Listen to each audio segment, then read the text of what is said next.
What's up, everybody? Welcome back to the vlog.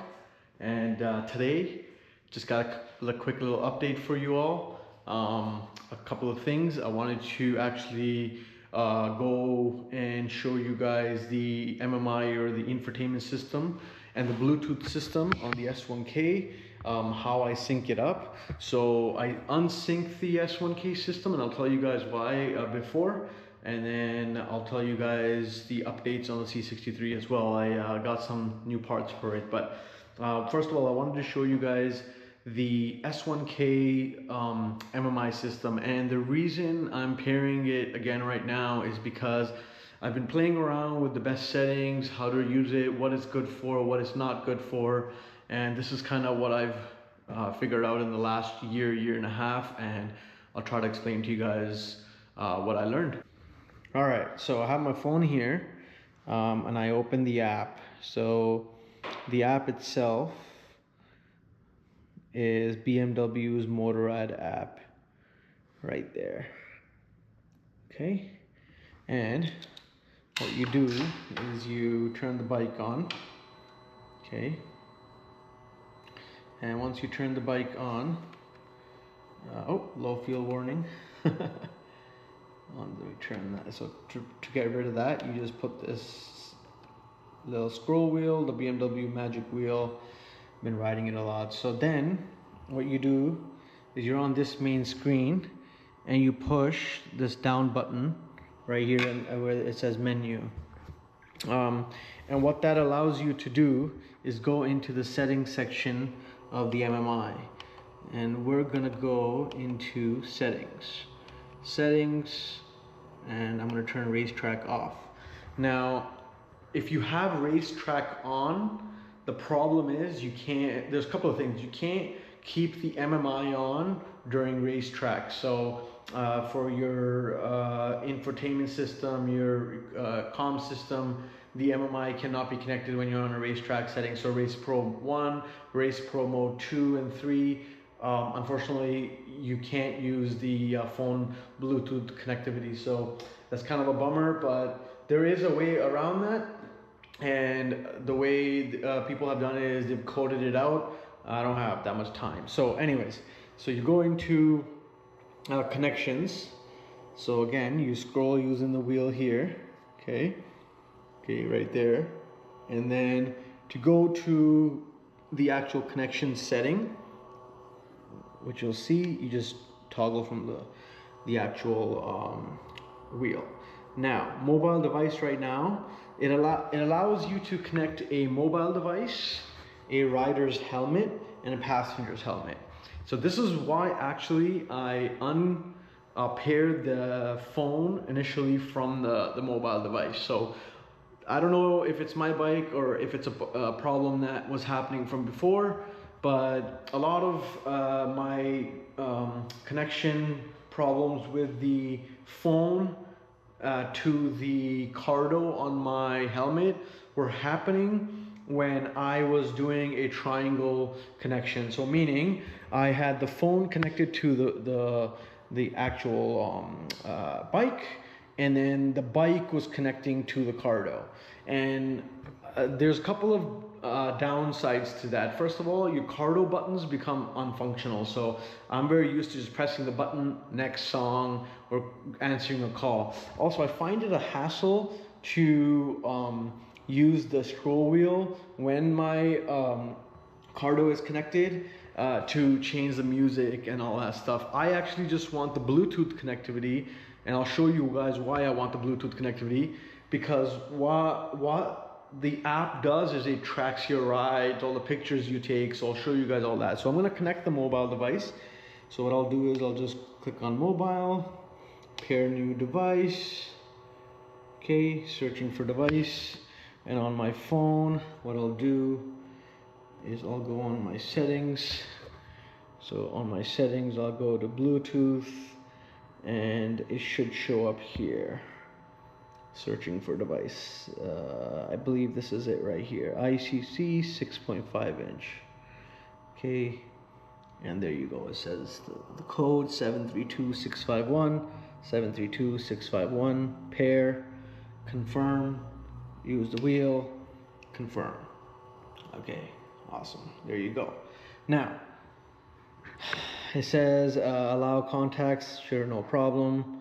And we're good to go. Okay, so now what happens is every time you go for a ride, what it'll do is it'll track your ride. And what I mean by track your ride isn't, see, I haven't really synced it up, but when you click on the ride, it'll tell you everything of where your ride started, where your ride ended, the riding time, speed, average speed, so max speed, max lean angle, all that stuff. So the reason why that is so important is because if you are trying to do a ride and keep track of all your you know, your stats, the bike will actually do it for you with the apps.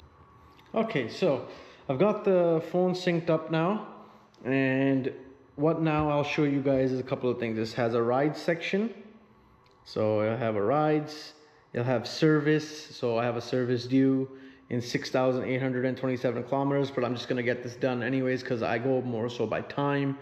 And then the connectivity hub. So connectivity hub is actually a place where you can control all your devices, such as your GoPros or all that stuff. Again, I don't really like using the app in general for when I'm riding. It'll tell you at the top 25%, 48%, 48 kilometers left, for example. And then service, it'll tell you the current mileage, service due, and pretty much it'll tell you the remaining kilometer distance. Unfortunately, like as I said, I don't have the kilometers, the time left, but the kilometers I have left, so I have to go do that. It'll tell you the weather for all your rides, so that's an amazing feature. And then as I was showing you the rides before, it'll show you the rides, and I'm just gonna click a random ride I did. Let's say these 15 kilometers. Okay, then this is your speed in a graph, so it'll show your altitude and speed. It'll show you your depending on where you want to be on the actual map, and then where your ABS was used. Yeah, I mean, it'll show you the photos that you took on that day of the bike and your riding time, your performance, your max lean angle, your acceleration, your G's. So all that is included in the app. As I said, I had it unsynced before because what was happening was I had my rider's helmet synced here before, and before I got the bike, I thought, hey, this would be the better system. But what I found out with over time is that the better system is actually to not pair the bike with the actual the Cardo. And so as I said, it's a triangle system, your phone to your bike, and your bike is the one that translates back to the Cardo. So the Cardo works through the scroll wheel rather than the actual Cardo itself. So I wanted to kind of show you guys how that works, how the TFT display works, what the TFT can show. And the TFT itself is really nice. It has the option for you know, different screens. So pretty much, let me turn my heated grips off. So this is the heated grips right here. So there's 3 levels to heated grips, and this is basically just off. Mode is for your dynamic race and whatnot.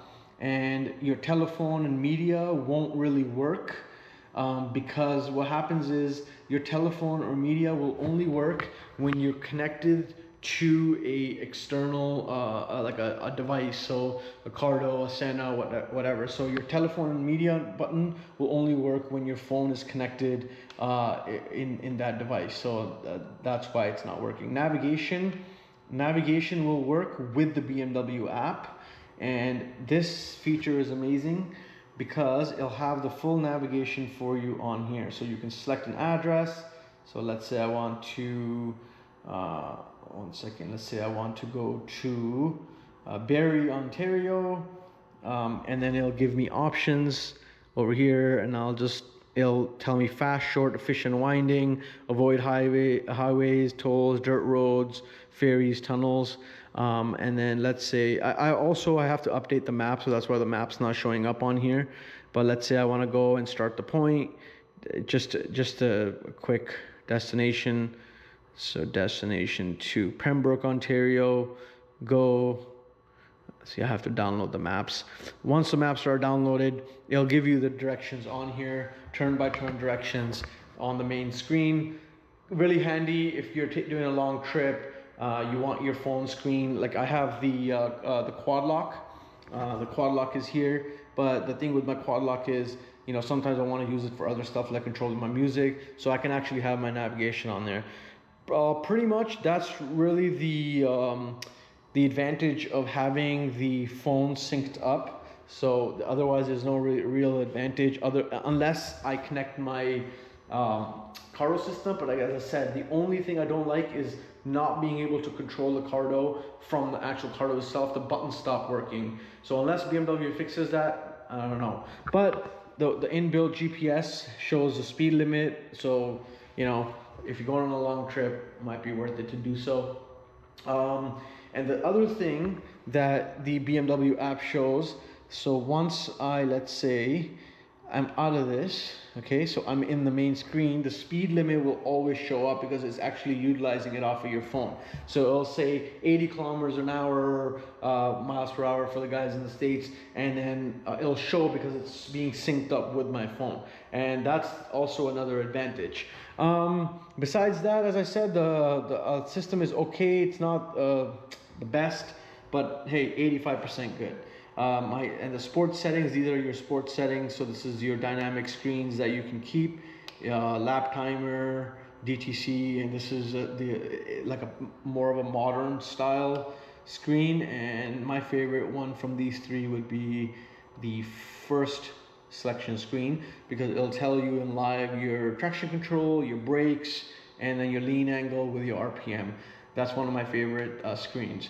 And in the 2024 S1000s, if you turn the screen off and you leave the bike off and you come back, it will remain on the same screen. On the 2020 to 2022, the bikes unfortunately go back to this main screen. And you see how the speed came right there? So this is when it syncs to the phone.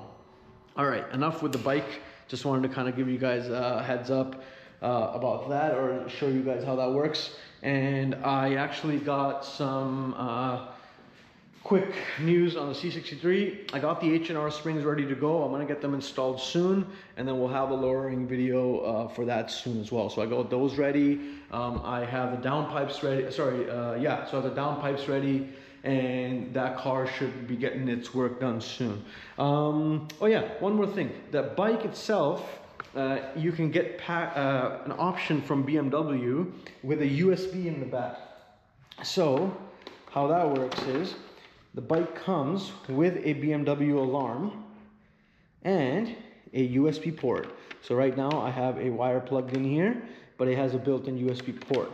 And what you can do, because there's not much storage here, unfortunately, what you can do is apparently there's another USB port available behind the TFT screen. So you can actually use that to connect a BMW or aftermarket GPS system. But again, I don't really tour too much with the bike. I just need it for shorter distances, so I need to do that. But it does come with the plug that allows the combi system to work with the scroll wheel. So that's pretty cool. The BMW really thought about that stuff. Yeah, anyways guys, just wanted to make that quick little video for you guys. I thought it was really cool to show you, and I know some people really want to see how the screen works. It's nothing crazy, but that's how it works. All right, see ya, have a good day. Make sure you guys like, subscribe, and comment, and I'll make a few more videos of some of the gadgets of the bike. See ya. Okay guys, so sorry I forgot to give you guys a little bit update, but I was able to install a second Cardo unit on my HV Pista. And I know a lot of people think that you can't install the HV Pista with a Cardo system, but there is a workaround, and I'll try to show you guys how I did it. Okay, so first of all, I took the liner out, and you see right here, this little portion where the ear is, what you do is you use the two 3M strips, the square 3M strips that that Cardo gives you. You put those on the actual frame, and you put the speaker on top of the frame, and then it goes right behind this cushioning, and the wires are completely tucked in at the side, and I have the mic right here, the mic for the talking, and it works good. It's not loud as the Shoei, but it's about 80% as loud as it should be, because these cushions are in the way.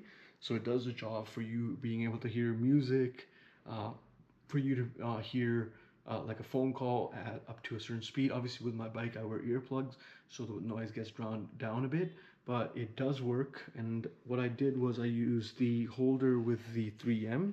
So don't take the other holder that goes into the actual frame of the helmet, because they'll actually deteriorate your helmet.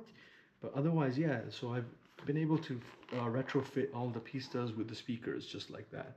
You just have to put the 3M square tape behind the actual foam right here, as I said, right there, and then that's where you put the speakers. So the speaker is right behind here, and it fits perfectly. So that's the last part of the video. All right, have a good day.